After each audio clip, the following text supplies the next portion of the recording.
What's up guys, ViperFPV here, and today I am doing some testing with Flightone. I did do that video on setting up Flightone. This is not the Falco. That was still in beta as I was doing this video, and I didn't really want to mess with that too much, but I'll probably be doing another video on that as well since it does support the flight controller I bought. But since I'm pretty much just basically done beta flight and then some helio and butterflight, I really wanted to get a comparison and give you my own opinion on if Flightone worth it and what I really think of it. So let's go ahead and do some testing and I'll give you my opinion. And if you have any questions, or if you've tried both and you like one better or the other, or you think they're the same, leave that down in the comment section down below and I'll see you guys. Alright, so I have two flights for you, one quick first one and then one quick second one. And this first one I think it was defaulted, where I had smoothing enabled, and it was kind of really stiff going into the turns.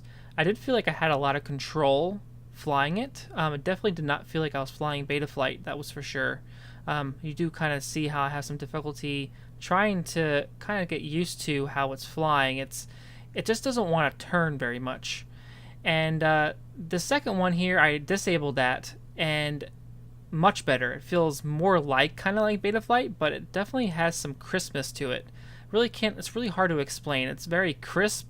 It does track really well into the turns. If I was a faster pilot and probably a pro pilot, I probably could really do some really cool stuff with it. But I'm just not at that level yet.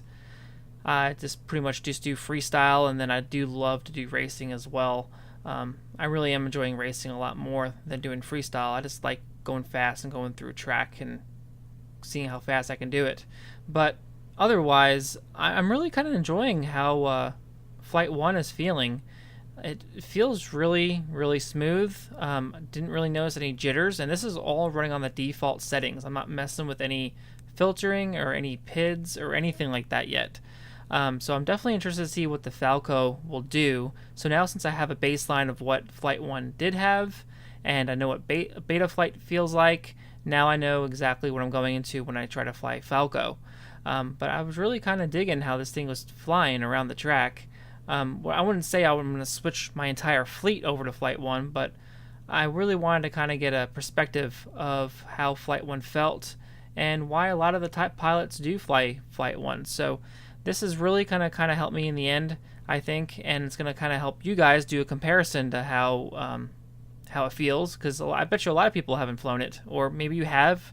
I just know that Flightone is kind of, it does not like you having certain things on certain UARTs that it does not want you to have them on, like a receiver or a buzzer or something like that. You can't just swap it on a fly like you can on beta flight. It's pretty much purposely wants you to have your receiver on, TX1, and then you need to have your crossfire receiver on, whatever one is. I don't have the schematic in front of me, but it's a little more picky on what you have to put your stuff in, so you have to plan your build out a little bit more. But if you do follow those directions, I think it goes pretty smoothly. I know a lot of other people have had some problems with it, but I'm kind of looking at it with an open, mind.